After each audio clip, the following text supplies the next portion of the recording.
সুপ্রিয় শিক্ষার্থীরা, তোমরা সবাই কেমন আছো?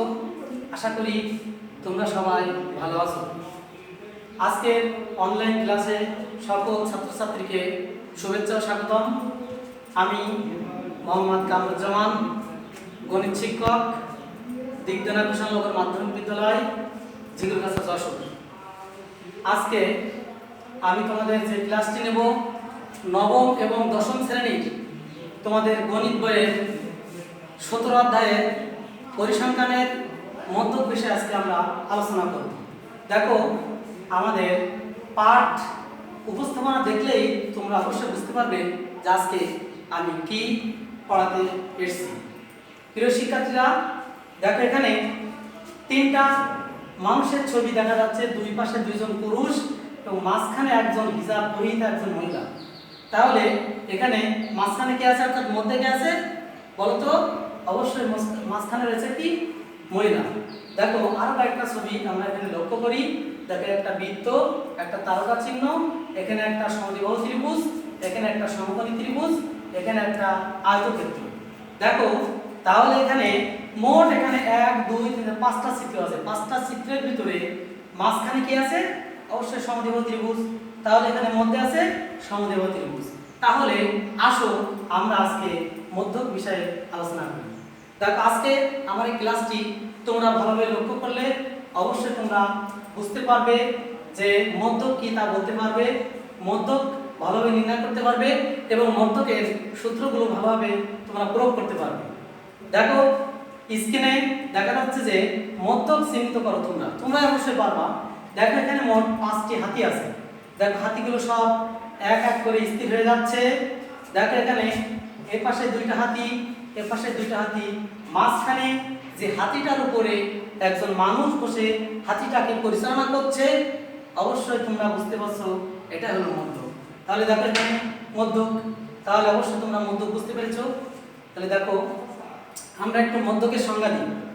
কতগুলো উপাত্তকে মানের ক্রম অনুসারে সাজালে যে উপাত্ত ক্রম অনুসারকে সমান 2 ভাগে ভাগ করে তাকে আমরা মধ্যক বলতে পারি। দেখো এখানে কয়েকটা অবিন্যস্ত স্কোর দেওয়া হলো। আমরা সবাই জানি যে উপাত্ত হলো 2 প্রকার। একটা হলো বিন্যস্ত উপাত্ত আর একটা হলো অবিন্যস্ত উপাত্ত।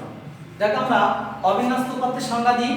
যে উপাত্তগুলো ক্রম অনুসারে সাজানো থাকে সেটা হলো বিন্যস্ত উপাত্ত, আর যে উপাত্তগুলো ক্রম অনুসারে সাজানো না থাকে সেগুলো হলো অবিন্যস্ত উপাত্ত। দেখো এখানে প্রথমে আছে 29, তারপরে 33, তারপর 25। তাহলে তোমরা বুঝতে পারছো যে উপাত্তগুলো ক্রম অনুসারে সাজানো নয়। তাহলে আমার মধ্যক নির্ণয় করতে হলে প্রথমে আমার যে কাজটি করতে হবে সেটা হলো এই উপাত্তগুলোকে মানের ক্রম অনুসারে সাজাতে হবে। দেখো এখানে প্রথম ছোট সংখ্যা কি? 15, 17। দেখো আমি পরপর সবগুলো সাজানোর পরে এবার আমার দেখতে হবে এখানে কয়টা উপাত্ত আছে। 1 2 3 4 5 6 7 8 9। দেখো যে মোট 9টা উপাত্ত আছে। হাতি চিত্র দিয়ে আমি তোমাদের যেটা দেখালাম, দেখো এই পাশটা আমরা যদি 4টা বাদ দিই, এই পাশটা যদি 4টা বাদ দিই, তাহলে মাঝখানে কি থাকে? 24। তাহলে আমরা অবশ্যই বুঝতে পারছি এখানে মধ্যক হলো 24। তাহলে শিক্ষার্থীরা তোমরা বুঝতে পেরেছো যে এখানে মধ্যক হলো 24। দেখো এবার এই যে আমি প্রথমে তোমাদের যে উপাত্তের মধ্যকে যে সংখ্যাটা বলেছি, দেখো এখানে সেটা দেওয়া হলো উপাত্তগুলোকে মানের ক্রম অনুসারে সাজালে যে মান উপাত্তগুলোকে সমান 2 ভাগে ভাগ করে সেই মানকে মধ্যক বলে। তোমরা এটা নোট খাতায় লিখে নাও। দেখো আমরা পরবর্তী স্টেপে দেখো অবিন্যস্ত উপাত্তের মধ্যক নির্ণয়ের সূত্র। দেখো এটা মধ্যক 3 ভাবে নির্ণয় করা যায়। দেখো এখানে অবিন্যস্ত উপাত্তের 2 ভাবে নির্ণয় করা যায়। তো উপাত্তের সংখ্যাকে n দ্বারা প্রকাশ করা হয়। উপাত্তের সংখ্যা যদি বিজোড় হয় তাহলে মধ্যক কি করবে? দেখো n প্লাস 1/2 তম পদের মান। উপাত্তের সংখ্যা যদি জোড় হয় তাহলে দেখো এর ভিতরে একটা সূত্র হবে n/2 তম ও n/2 প্লাস 1 তম পদের সমষ্টি বাই 2, অর্থাৎ মাঝখানের দুটি পদের যোগফল ভাগ 2। দেখো আমরা তেমন একটা উপাত্ত আমি এখানে দিয়েছি। দেখো এখানে 1 2 3 4 5 6 7 8 9 10। এখানে 10টা আছে। এগুলোকে প্রথমে ক্রম অনুসারে সাজাতে হবে। দেখো আমি ক্রম অনুসারে সাজিয়ে দিলাম। তাহলে মাঝখানে কোন দুটো আছে? 25 এবং 28। তাহলে আমার প্রথমে কি করতে হবে? 25 এবং 28 যোগ করতে হবে। যোগ করে যা হবে তার 2 দিয়ে ভাগ করতে হবে। দেখো এখানে দিয়েছি না যে মাঝের দুটি উপাত্তের যোগফল ভাগ 2।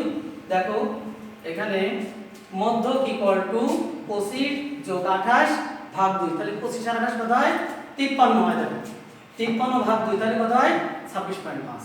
তাহলে আমরা অবিন্যস্ত উপাত্তের মধ্যক পেয়ে গেলাম। এবার দেখো আমরা বিন্যস্ত উপাত্তের মধ্যক নির্ণয় করব। এটা অবশ্যই তোমাদের খুব গুরুত্বপূর্ণ। অবশ্যই বহু নির্বাচনী প্রশ্নের জন্য তোমাদের অবিন্যস্ত উপাত্তের মধ্যক পরীক্ষা আসে, আর এগুলো হচ্ছে তোমাদের রিটেনের জন্য। দেখো নোট খাতায় তোমরা সূত্রটা লিখবে। দেখো মধ্যকের সূত্র হলো L plus n/2 minus fc গুণ h/fn। দেখো আমরা এর পরিচয় যদি না জানি তাহলে কিন্তু আমরা অঙ্ক করতে পারবো না। এটাগুলো অবশ্যই আমাদের প্রয়োগ করতে হবে। প্রয়োগ করতে গেলে অবশ্যই এর পরিচয় জানতে হবে। দেখো আমি পরিচয় দিই। দেখো L সমান মধ্যক শ্রেণীর নিম্ন সীমা। দেখো n সমান মোট গণসংখ্যা। দেখো fc সমান মধ্যক শ্রেণীর পূর্বের শ্রেণীর যোজিত গণসংখ্যা। দেখো fm ইকুয়াল টু মধ্যক শ্রেণীর গণসংখ্যা। এবার এই হচ্ছে দুইটা শ্রেণীর মধ্যে যে ব্যবধান থাকে সেটা হচ্ছে শ্রেণী ব্যবধান। অবশ্যই তোমরা নোট খাতায় লিখে নাও। দেখো এবার আমরা একটা সমস্যা এখানে দিই, এর আমরা মধ্যক নির্ণয় করব। দেখো শ্রেণী ব্যক্তি এটা গণসংখ্যা। তাহলে দেখো আমাদের শ্রেণীবিন্যাস উপাত্তের মধ্যক নির্ণয় করতে হলে আমার প্রথমে যে কাজটা আছে এখানে পদ সংখ্যা বের করতে হবে। পদ সংখ্যা বের করতে হবে কিভাবে? ক্রমচিত গণসংখ্যা নির্ণয় করতে হবে। কিভাবে করব? প্রথমে গণসংখ্যা যা, তাহলে আমাদের প্রথম ক্রমচিত গণসংখ্যা তাই, তাহলে 5 আছে। এবার কি করব? এই 5 এই 5 এর সাথে যোগ করব, তাহলে 5 5 10। এর 10 আর 2 কত হয়? দেখো এখানে 12। এবার 12 আর 5 কত? 17। এর 17 আর 5 কত? দেখো এখানে 22। এবার 22 আর 4 কত হয়? দেখো এখানে 26। তাহলে আমাদের প্রথম কাজ হলো ক্রমচিত গণসংখ্যা নির্ণয় করতে হবে। এই ক্রমচিত গণসংখ্যার আরেকটা নাম আছে, সেটা হলো যোজিত ফল। তাহলে আমরা কি করলাম? প্রথমে আমরা যোজিত ফল নির্ণয় করলাম। এবার যোজিত ফল নির্ণয় করার পরে দেখো আমরা কি করব? এখানে মোট গণসংখ্যা n না। দেখো আমরা যদি এই কাটারটাকে যদি আমরা মধ্যক নির্ণয় করতে চাই, ভালো করে খেয়াল করো, তাহলে এখানে মাঝখান থেকে কাটতে হবে না, তারপরে মাঝখান থেকে ভাগ করতে, মধ্যক মানে কি মাঝখান। তাহলে এখানে দেখো আমি 26টাকে 2 ভাগ করেছি। n মানে সংখ্যা 26/2 তাহলে 13। তাহলে এখানে 13তম পদ হবে মধ্যক। এবার আমরা দেখতে হবে যে 13তম পদটা কোথায় আছে। দেখো এই 13তম পদটা কোথায় আছে, অর্থাৎ এখানে হলো 5, 6 থেকে 10 এই শ্রেণীতে, 11 থেকে 12 এই শ্রেণীতে, তাহলে আমার লাগবে 13। তাহলে অবশ্যই 13 শ্রেণীতে, তাহলে মধ্যক শ্রেণী হলো 57 থেকে 60। দেখো এখানে দিয়েছি আমি 57 থেকে 60 শ্রেণী আছে মধ্যক শ্রেণী। এবার মধ্যকের সূত্রটা লিখতে হবে। দেখো মধ্যকের সূত্রটা লিখলাম L plus n/2 minus fc গুণ h/fn। এবার আমার এই মানগুলো এখানে বসাতে হবে। আমি প্রথমে তোমাদের বলেছি L হলো মধ্যক শ্রেণীর নিম্ন সীমা। দেখো এখানে L কত? 56। এবার তারপর n ইকুয়াল টু মোট গণসংখ্যা কত? এখানে 26। তাহলে 26 এ দিলাম। fc হলো মধ্যক শ্রেণীর পূর্বের শ্রেণীর যোজিত ফল। তাহলে মধ্যক শ্রেণী এটা, এর পূর্ব শ্রেণী এটা, তাহলে যোজিত ফল কত? 12। এ 12 বসাইছি। fm হলো মধ্যক শ্রেণীর গণসংখ্যা, এটা মধ্যক শ্রেণী, এর গণসংখ্যা আছে 5 বসালাম। এই হলো শ্রেণী ব্যক্তি। তাহলে শ্রেণী ব্যক্তি কত? 41 থেকে 45। তাহলে এর ভিতরে ব্যবধান কত? 5। অবশ্যই শিক্ষার্থীরা এবার তোমরা ভালোভাবে বুঝতে পারবা এই মানগুলো যদি আমরা সূত্রে যদি প্রয়োগ করি তাহলে আমরা মধ্যকের মান পাবো। দেখো তাহলে এখানে L এর মান 56 বসালাম, n তাহলে 26/2, fc হচ্ছে 12, দেখো h হচ্ছে 5 আর এখানে হচ্ছে 5। আমরা 5 5 যদি কেটে দিই তাহলে 26 এর 2 ভাগ করলে কত হয়? 13। তাহলে এখানে দেখো এই 56 বসে গেল, তাহলে 13 তে 12 বাদ দিলে 1 আর এই গুণ কিছু নেই মানে 1 আছে। এবার দেখো 1 গুণ 1 তাহলে 56 গুণ 1, তাহলে 56 এখানে পাশে 1 1, তাহলে 56 কত হয়? 57। তাহলে অবশ্যই আমরা এখানে আজকের অবিন্যস্ত উপাত্তের মধ্যক পেয়ে গেলাম কত? 57। দেখো শিক্ষার্থীরা, তাহলে আজকে আমাদের ক্লাস প্রায় শেষের দিকে, আমরা একটা তোমাদের বাড়ির কাজ দেবো। তোমরা অবশ্যই বাড়িতে বসে এই কাজগুলো ভালোভাবে করবে। এটা অবশ্যই বিন্যস্ত উপাত্ত, এই উপাত্ত থেকে তোমরা ভালোভাবে মধ্যক নির্ণয় করবে। করে তোমরা যদি কোনো সমস্যায় পড়ো তাহলে আজকে আমার এই ক্লাসের যে অনলাইনে দিয়ে দিচ্ছি, তোমরা এটা কমেন্ট বক্সে সেটা জানাবে যে তোমাদের কি সমস্যা। তাহলে তোমরা বাড়িতে এভাবে এই ক্লাসটা ভালোভাবে দেখে তোমরা সমস্যাটা সমাধান করে আমাকে জানাবে। প্রিয় শিক্ষার্থীরা, আজকে তোমরা আমার সাথে সময় দিয়েছো, এই জন্য আজকে অনলাইন ক্লাসে সবাইকে স্বাগতম জানাচ্ছি। ধন্যবাদ সকলকে।